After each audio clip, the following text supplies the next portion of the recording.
भारतीय संविधान का एक महत्वपूर्ण भाग 4 का मौलिक कर्तव्य से प्रश्न पूछे जाते हैं और आमतौर पे हमें कंफ्यूजन जरूर हो जाता है कि मौलिक कर्तव्य कई बार जो है क्वेश्चन जो पूछता है मल्टीपल चॉइस क्वेश्चन में, उसमें एक जो है मौलिक कर्तव्य दिया होता है और एक डीपीएसपी दिया होता है और उसमें से अंतर पूछता है कि भाई इनमें से कौन सा मौलिक कर्तव्य है, कौन सा राज्य का नीति संयुक्त तत्व है। अब वो एक्चुअली होता क्या है कि हमें दिमाग में बैठती नहीं है चीजें, तो हम बता नहीं पाते। आज मैं आपको 11 के 11 मौलिक कर्तव्य याद करवा दूंगा, क्लास में ही याद कर लेंगे। कुछ तरीके बताऊंगा कि कैसे आपको एग्जाम हॉल में इनको पहचानना है, कोई दिक्कत नहीं है, इत्मीनान से समझना है, आज के सेशन में हो जाएगा। देखिए ये पहली बात, ये जो पूरा का पूरा टॉपिक है, ये पूरा का पूरा संविधान का भाग है, ये मूल संविधान में नहीं था। कहां पे नहीं था? मूल संविधान में। जब संविधान बना था तब ये इस हिस्से को नहीं रखा गया था, ठीक है। तो ये हिस्सा नहीं था, तो क्या था इसकी जगह पे? मूल कर्तव्य मूल संविधान में नहीं था। कब जुड़ा ये 42वां संविधान संशोधन किया गया, उस दौरान जुड़ा। तो कुछ अभी फैक्ट और फिगर्स भी बताऊंगा। अब देखो आसान भाषा में मैं आपको बताऊं, ये एक सामाजिक परिवर्तन की कुंजी है जिससे सोशल चेंज किया जा सकता है। देश के नागरिकों को उनके अधिकार तो दे दिए गए फंडामेंटल राइट के माध्यम से, लेकिन उनके कुछ ड्यूटी भी तो होनी चाहिए देश के लिए, है ना। आपके भी तो कुछ कर्तव्य होने चाहिए। आपके अधिकार तब एग्जिस्ट करते हैं जब आपके कुछ कर्तव्य हो, कुछ दायित्व हो। तो यदि राज्य आपको फंडामेंटल राइट दे रहा है तो आपके कुछ तो राइट ड्यूटी होगी। बिना ड्यूटी के तो काम थोड़ा नहीं हो सकता है। केवल आपको अधिकार मिल जाए और आपके कोई कर्तव्य ना हो, कोई दायित्व ना हो, तो एक सामाजिक परिवर्तन की कुंजी के तौर पे इनको देखा जा सकता है, जो देश के नागरिकों के दिमाग में एक सोशल चेंज लेकर के आए, ठीक है। अब इससे कितने प्रकार के क्वेश्चन बन सकते हैं, मैं पूरे के पूरे पहले 11 याद करवाऊंगा, लेकिन पहले कुछ क्वेश्चन देख लेते हैं। सबसे पहली बात, मौलिक कर्तव्य कहां से लिया गया? उस समय सोवियत संघ था, सोवियत संघ से लिया गया था। ये सोवियत संघ से। विश्व में 2 देश हैं, जापान और सोवियत संघ, जिनके कॉन्स्टिट्यूशन में फंडामेंटल ड्यूटी जैसी बात है, वहीं से सोवियत संघ से प्रभावित है ये, ठीक है। वर्तमान में रूस है, उस समय सोवियत संघ था, ठीक है। कब जोड़े गए? 42वां संविधान संशोधन। इसको मिनी कॉन्स्टिट्यूशन कहा जाता है, लघु संविधान कहा जाता है। इसी के समय में आपातकाल भी लगा था, आपातकाल के दौरान ये हुआ। 42वां संविधान संशोधन 1976 में हुआ था और इसमें प्रस्तावना में और जो बहुत सारी न्यायपालिका की शक्तियां भी खत्म की गई, बहुत सारे जो है नए प्रावधान जोड़े गए, यहां तक कि कई सारे भाग जोड़ दिए गए, तो बहुत सारी चीजें हुई, यहां तक प्रस्तावना में भी हुआ और उसी दौरान पे फंडामेंटल ड्यूटी जुड़ा, आपका मौलिक कर्तव्य जुड़ा, ठीक है। तो कब जोड़ा गया ये? 42वें संविधान संशोधन में। इसके लिए एक कमेटी बनाई गई थी, स्वर्ण सिंह समिति। ये याद रखिएगा, एक क्वेश्चन ध्यान पूछता है, स्वर्ण सिंह समिति के सिफारिश पर,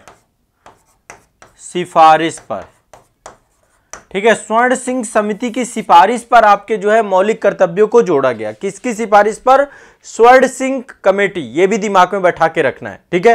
तो बहुत सिंपल सा है, एक ही आर्टिकल है 51A, एक ही आर्टिकल 51 तक आपके डीपीएसपी है और 51 आपका क्या है? फंडामेंटल ड्यूटी है। भाग 4 का के अंतर्गत आते हैं और टोटल इनके नंबर्स कितने? 11। कितने टोटल? 11 फंडामेंटल ड्यूटी हैं आपके, 11 मौलिक कर्तव्य हैं। कितने कर्तव्य हमारे? 11 मौलिक कर्तव्य हैं। इतना दिमाग में बैठाना है। जब ये बने थे तब इनकी संख्या 10 थी, लेकिन एक संशोधन करके एक और जोड़ा गया, संशोधन किया गया 86वां संविधान संशोधन। देखो 42वें संविधान संशोधन से ये पूरा भाग जोड़ा गया और 10 फंडामेंटल राइट ड्यूटी जोड़े गए, लेकिन 86वां संविधान संशोधन हुआ आपका। 86वें संविधान संशोधन के माध्यम से आपका 11वां जोड़ा गया, 11वां एक और जोड़ दिया गया और टोटल संख्या हो गई 11 इनका। तो 86वां संविधान संशोधन से इनकी संख्या, ये कब हुआ था? 2002 में। 42वां संविधान संशोधन 1976 में हुआ था, 86वां संविधान संशोधन 2002 में हुआ था। कब हुआ था? 2002 में, ठीक है। और ये क्या है? Fundamental duty. टोटल संख्या नंबर्स कितने हैं? 11 इनकी, है ना। तो ये आपको दिमाग में बेसिक चीजें हैं, ध्यान रखना है। बहुत सिंपल सी चीजें हैं। अब थोड़ा सा मैं आपको एक बार याद करा देता हूं। इसके बारे में एक चीज और बता देता हूं, इनकी प्रकृति कैसी है। इनके लिए न्यायालय नहीं जाया जा सकता, जैसे डीपीएसपी के लिए भी हम न्यायालय नहीं जा सकते। डीपीएसपी के लिए आप न्यायालय नहीं जा सकते, वाद योग्य नहीं है, केस नहीं लाया जा सकता, वाद योग्य नहीं। वैसे ही आप फंडामेंटल ड्यूटी को लेकर के भी आप न्यायालय नहीं जा सकते, गैर न्यायिक प्रकृति के हैं। लेकिन इस पे बहुत सारे जो है न्यायालय के द्वारा बहुत सारे जो है समय समय पर क्या किए गए हैं, बहुत सारी टिप्पणी की गई है, उन टिप्पणियों के बारे में बताऊंगा। गैर न्यायिक प्रकृति के हैं, ठीक है। एफआर जो फंडामेंटल राइट हैं वो आपके न्यायिक प्रकृति के हैं, न्यायिक प्रकृति के हैं। अब एक चीज ध्यान रखिएगा, यहां पे जो सबसे बड़ी चीज है जो मैं आपको बता रहा हूं, जब भी फंडामेंटल ड्यूटी आपको समझनी है कि ये फंडामेंटल ड्यूटी है कि नहीं है, लास्ट में कुछ शब्द लगे होंगे, जैसे कि करें, करें शब्द बहुत लगा होगा। आपको क्या करना चाहिए, नागरिकों को क्या करना चाहिए, एक तो करें शब्द लगा होगा, दूसरा रखें शब्द भी लगा होगा, अभी आपको दिखाऊंगा मैं, और तीसरा होगा शब्द भी लगा होगा। करना चाहिए, आपका दायित्व आएगा यहां पर, है ना, नागरिकों को ये करना चाहिए, ये रखना चाहिए, ये होगा।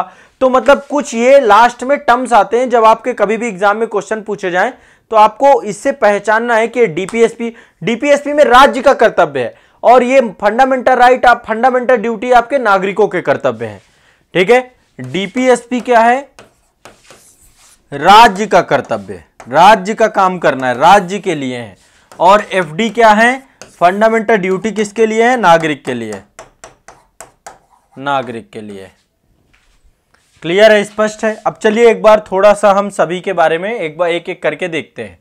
सबसे पहली चीज देखिए, यहां पे 11 है, एक एक करके देखेंगे, मैं आपको टर्म समझाऊंगा। देखिए पहला है संविधान का पालन करें, ठीक है, करें शब्द देखिए यहां पे आ गया। उसके आदर्शों, संस्थाओं, राष्ट्रध्वज और राष्ट्रीय गान का आदर करें, ठीक है, 2 करें शब्द आ गया आपका। तो ये पहचान, मैं आपको बेसिक कुछ पहचान यहां पे याद कराऊंगा ताकि आपको मौलिक कर्तव्य देख लें। तो संविधान का पालन, सिंपल चीज है, संविधान के जो आदर्श हैं, संविधान के द्वारा जो संस्थाएं स्टैब्लिश की गई हैं, राष्ट्रध्वज है हमारा, राष्ट्रीय ज्ञान है, उसका आदर करें, ये नागरिकों के लिए पहला कर्तव्य दिया गया। दूसरा, स्वतंत्रता के लिए राष्ट्रीय आंदोलन को प्रेरित करने वाले उच्च आदर्शों को हृदय में संजोए रखें। देखिए दूसरा शब्द आया रखें, और उनका पालन करें। तो यहां पर भी देखिए, जो हमारे देश के नेशनल हीरो हैं, जो फ्रीडम स्ट्रगल में हमारे लिए जिन्होंने कुर्बान कर दिया अपना सब कुछ, उनके लिए आपको क्या करना है, उनके आदर्शों को अपने हृदय में संजोना है और उनका पालन करना है, ठीक है।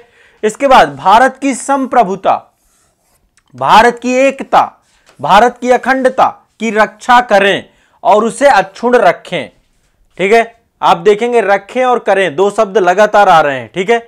इसके बाद देश की रक्षा करें, आह्वान किए जाने पर राष्ट्र की सेवा करें, ठीक है, देश की रक्षा करें, आह्वान किए जाने पर राष्ट्र की सेवा करें।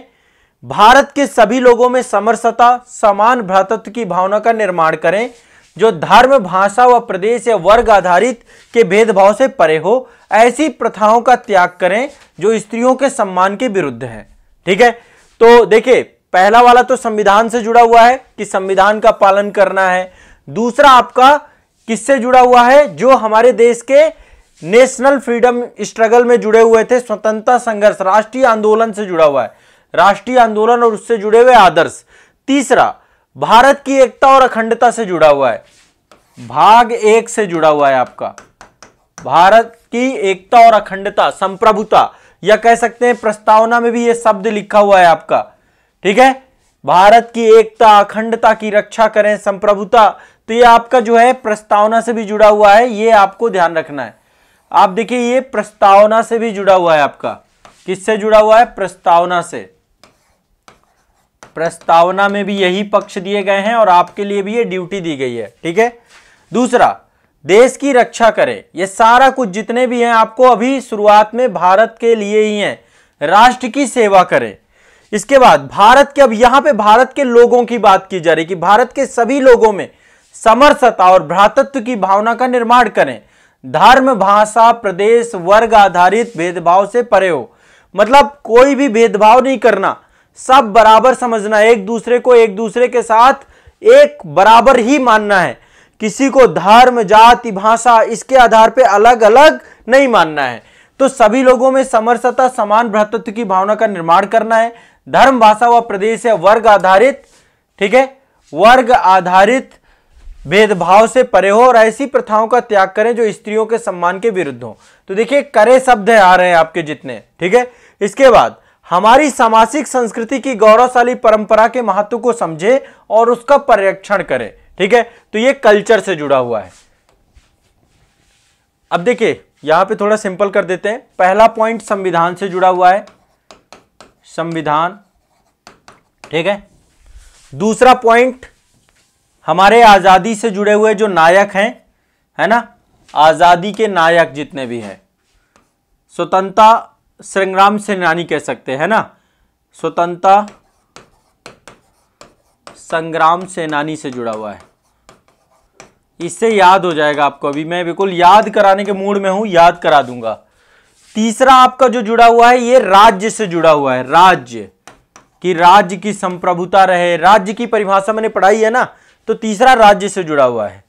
चौथा भी आपका राज्य से जुड़ा हुआ है कि देश की रक्षा करे, आह्वान किए जाने पर राष्ट्र की सेवा करे, ये भी राज्य से जुड़ा हुआ है, चौथा भी। पांचवा राज्य के लोगों से जुड़ा हुआ है, नागरिकों से जुड़ा हुआ है कि नागरिकों को बराबर समझें, भेदभाव ना करें, नागरिकों से जुड़ा हुआ है। छठवां हमारे कल्चर से जुड़ा, हमारी संस्कृति से जुड़ा हुआ है कि हमारी संस्कृति की रक्षा करना है आपको, जो हमारा कल्चर है, हमारी संस्कृति है। सामाजिक संस्कृति की बात कही गई है, देखिए यहां पे ये लिखा हुआ हमारी सामाजिक संस्कृति। ठीक है, तो गौरवशाली परंपरा के महत्व को समझे, उसका परिरक्षण करें। ठीक है, इसके बाद तीसरा पर्यावरण, इसके बाद अगला है पर्यावरण से जुड़ा हुआ, इन्वायरमेंट से जुड़ा हुआ है, पर्यावरण। अभी ये वाले पूरे एक एक जो लास्ट वाले पॉइंट लिख रहा हूं ना, इनको याद करेंगे आप। प्राकृतिक पर्यावरण जिसके अंतर्गत वन, झील, नदी, वन्यजीव आते हैं, उनकी रक्षा और संवर्धन करें। ठीक है, और प्राणी मात्र के लिए दया भाव रखें, करें और रखें शब्द आएंगे हर जगह पे। फिर इसके बाद आपका किससे जुड़ा हुआ है, वैज्ञानिक दृष्टिकोण से मानववाद और ज्ञानार्जन सुधार की भावना का विकास करें। तो ये स्वयं से जुड़ा हुआ है, खुद से।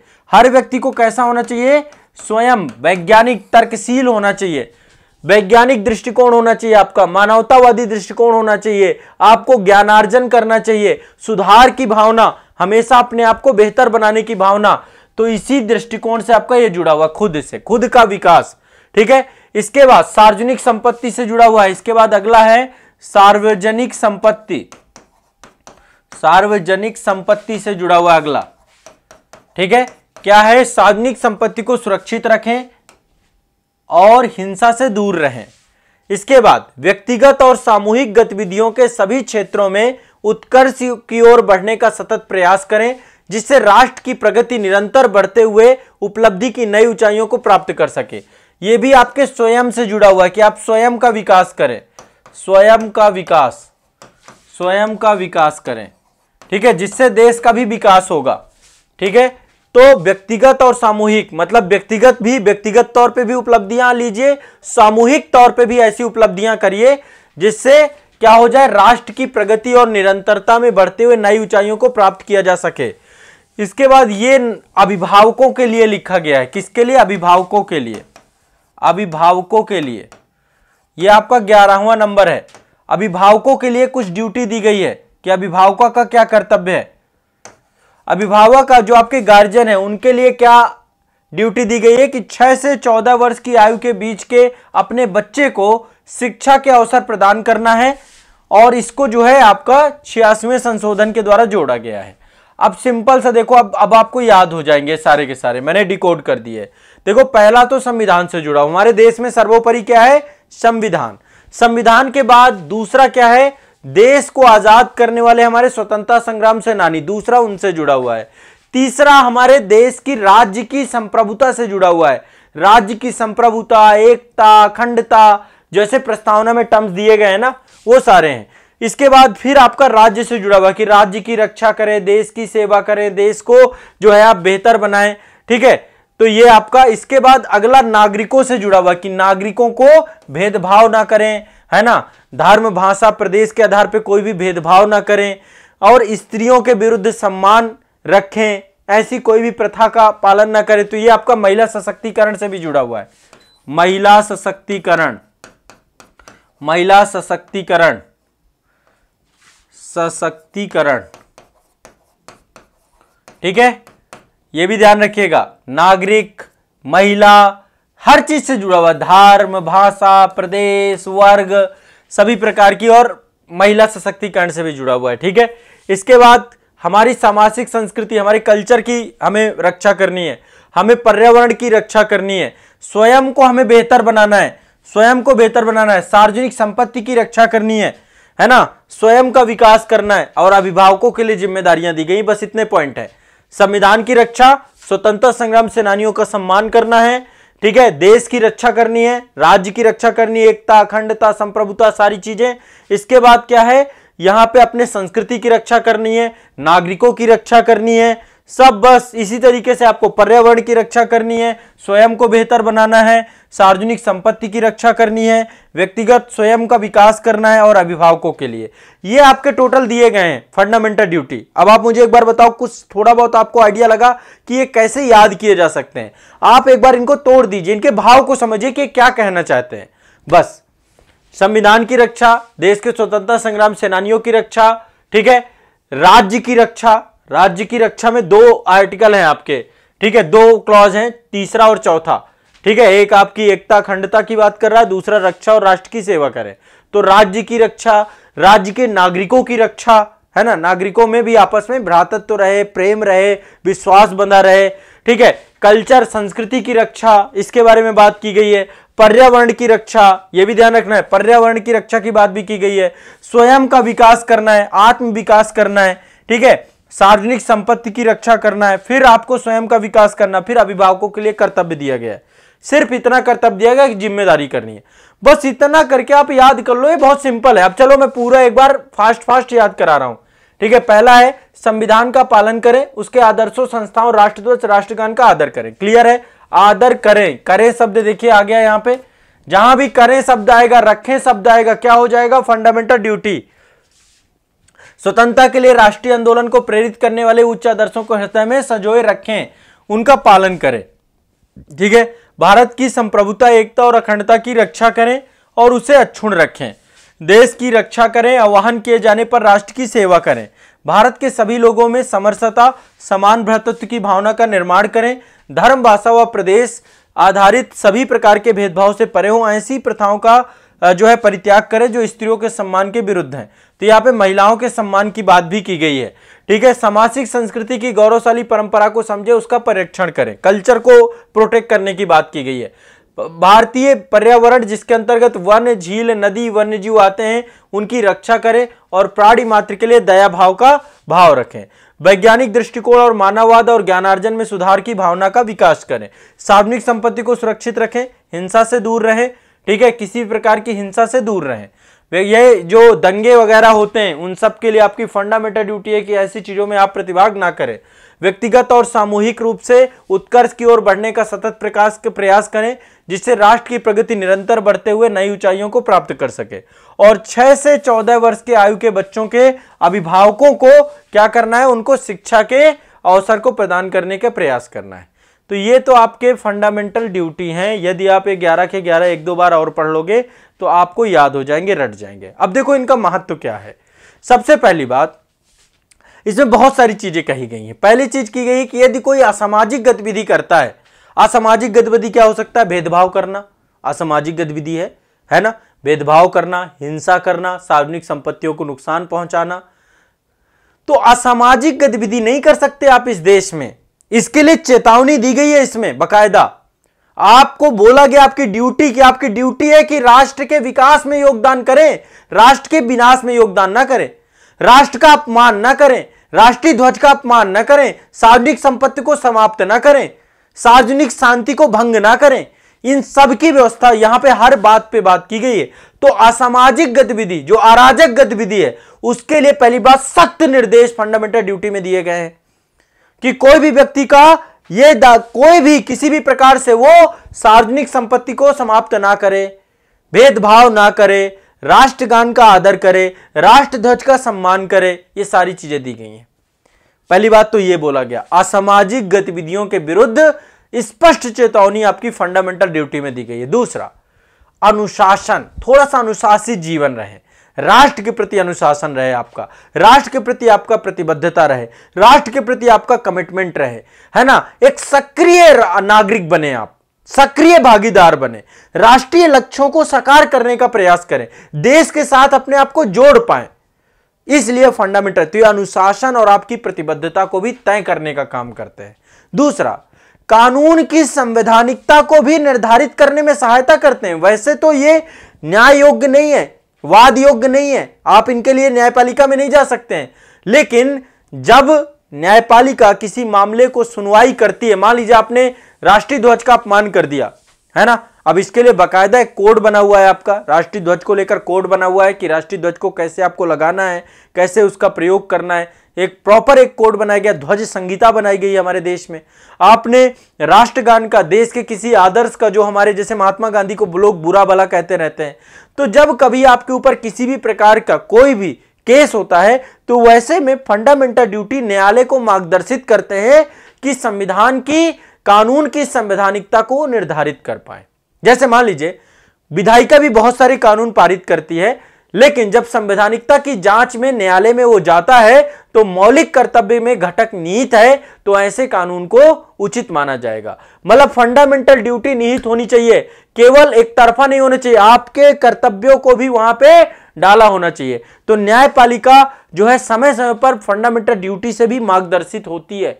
ठीक है, इसके बाद एक तरीके से आपको फंडामेंटल अधिकार दिए गए, मौलिक अधिकार दिए गए, लेकिन मौलिक अधिकार तब आपके सुरक्षित रह सकते हैं जब आप अपनी ड्यूटी को भी निभाएं, आप देश के प्रति अपनी वफादारी को निभाएं, तब आपको मौलिक अधिकार मिलेंगे।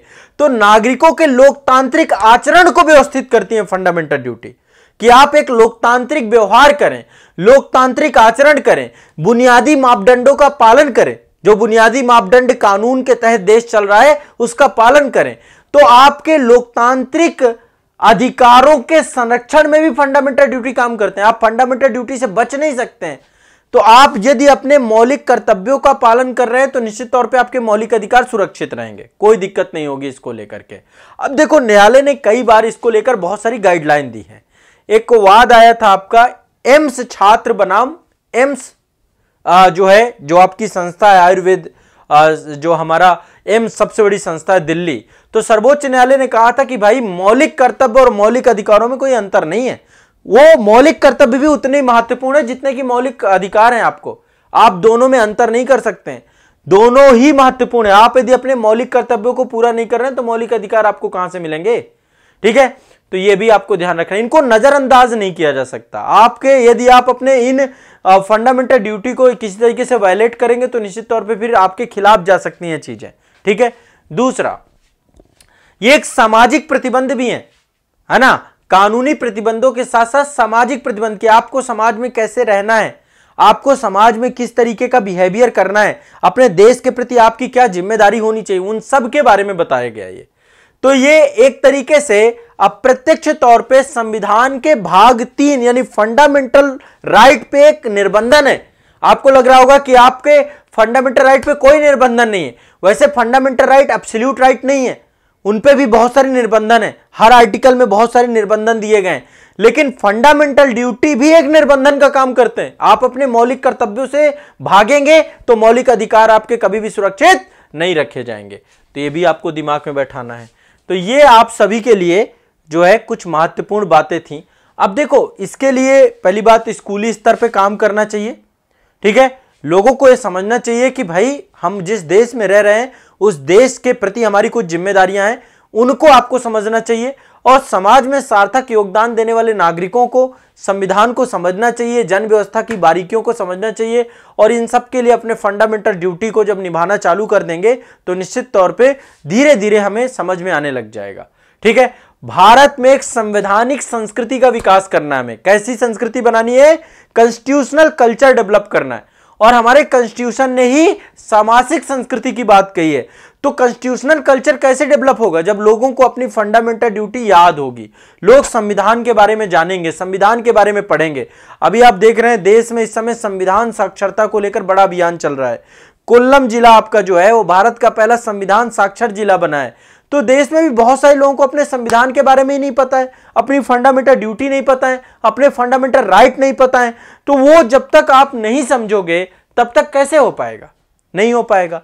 तो इसलिए प्रत्येक व्यक्ति को जो इस लोकतंत्र में रह रहा है, इस लोकतंत्र में उसे अपने कर्तव्यों को भी जानना चाहिए और अपने अधिकारों को भी जानना चाहिए। ठीक है, और यही बात तो लिखी गई है। देखिए, सबसे पहला क्या है, संविधान का पालन करें। तो संविधान जब जानेंगे तभी तो पालन करेंगे। जब संविधान के आदर्श समझेंगे, संविधान की संस्थाएं, संविधान, राष्ट्र ध्वज, राष्ट्र ज्ञान, इन सब का जो है आप क्या करेंगे, अनुपालन करेंगे जब आप उसके बारे में जानेंगे। तो आपको जानना जरूरी है, जब तक जानेंगे नहीं तो कोई फायदा नहीं होगा। ठीक है, अब यहां पे आप ध्यान रखिएगा, क्वेश्चन कई बार पूछे जा चुके हैं। एक क्वेश्चन आया था कि भारत की संप्रभुता, एकता, अखंडता की रक्षा और अक्षुण्ण रखना किसके तहत प्रावधान है। तो प्रस्तावना में भी लिखा हुआ है हम संप्रभु संपन्न बनाएंगे, भारत को लोकतांत्रिक बनाएंगे, समाजवादी बनाएंगे, धर्मनिरपेक्ष बनाएंगे, लेकिन भारत की संप्रभुता, एकता, अखंडता की रक्षा करें, उसे अक्षुण्ण रखें, ये सब बात कहां पे की गई है, फंडामेंटल ड्यूटी में। ये देखिए, ये वाला आप जो आपको है, तो इससे क्वेश्चन पूछा जा चुका है, इसलिए यूपीएससी में क्वेश्चन पूछा जा चुका है, आईएएस में क्वेश्चन पूछा जा चुका है। बाकी तो आपको ध्यान रखना है इस बात को। ठीक है, तो स्वर्ण सिंह समिति की सिफारिश पर 42वें संविधान संशोधन अधिनियम के तहत मौलिक कर्तव्यों को जोड़ा गया है। ठीक है, और इसके लिए भारतीय संविधान के 51वें में सारी प्रावधान किए गए हैं। इसके बाद एक क्वेश्चन और पूछा गया था कि निम्नलिखित में से मतलब मौलिक कर्तव्य के बारे में कौन सी बात सही है। तो क्या इसके लिए कोई विधायी प्रक्रिया दी गई है कि भाई कानून कोई बनाया गया है क्या? नहीं, कोई कानून नहीं बनाया गया, इसके लिए कोई कानून नहीं बना अभी तक। ये आपका वाद योग्य नहीं है। ये क्या कानूनी कर्तव्य है? नहीं, ये कानूनी कर्तव्य नहीं, स्वैच्छिक कर्तव्य है। ठीक है, कानूनी कर्तव्य ना होकर स्वैच्छिक कर्तव्य है। तो ये कोई कानूनी बाउंडेशन अभी तक इनके लिए तय नहीं की जा चुकी है। ठीक है, ध्यान रखना है। तो आपको एक तो पहचानना आना चाहिए, पहचानने के लिए मैंने आपको बताया, याद करने का एक तरीका भी बताया। अब आप खुद भी तरीके विकसित कर सकते हैं। ठीक है, कि संविधान की रक्षा से जुड़ा हुआ है, स्वतंत्रता संग्राम सेनानियों के सम्मान से जुड़ा हुआ है, राज्य की रक्षा से जुड़ा हुआ है ना। इसके बाद नागरिकों के सम्मान से, नागरिकों की रक्षा से, संस्कृति की रक्षा से, पर्यावरण की रक्षा से, स्वयं के आत्मविकास से, सार्वजनिक संपत्ति की रक्षा से जुड़ा हुआ है, स्वयं के आत्मविकास से जुड़ा हुआ है और अभिभावकों की जिम्मेदारियों से जुड़ा हुआ है। ये कुछ ऐसे करके पॉइंटों से भी आप इसको याद कर सकते हैं। तो ये आपका हो गया फंडामेंटल ड्यूटी, और फंडामेंटल ड्यूटी से कुछ इतने ही क्वेश्चन आपके बन सकते हैं। पहली चीज स्वर्ण सिंह कमेटी याद रखना, इससे क्वेश्चन बनेगा आपका यदि आएगा तो। दूसरा आपको भाग 51 का में है, भाग 4A में है, 42वें संविधान संशोधन से जोड़ा गया है। शुरू में 10 थे, अब 11 हैं, ये जोड़ा गया है और सोवियत संघ से लिया गया है। कहाँ से लिया गया है? सोवियत संघ से लिया गया है। बस इतना कर लेना है, इतना याद कर लेना है। तो ये आपका फंडामेंटल ड्यूटी हो गया। आज के लिए इतना ही रखेंगे। ये टॉपिक को 1-2 बार पढ़ डाइए, रट जाइए। आपको बिल्कुल से मतलब आपको ये टॉपिक एग्जाम हॉल पे मिलता है, पूछा जाता है, इसलिए आपको इसको याद रखना है। ठीक है, कोई भी डाउट होता है तो मुझे कमेंट सेक्शन में पूछे, मैं बिल्कुल उसका रिप्लाई करूंगा। कोई भी डाउट किसी को भी है तो एक बार इसके बारे में मुझसे पूछे, मैं आपको जरूर से जरूर रिप्लाई करूंगा। ठीक है।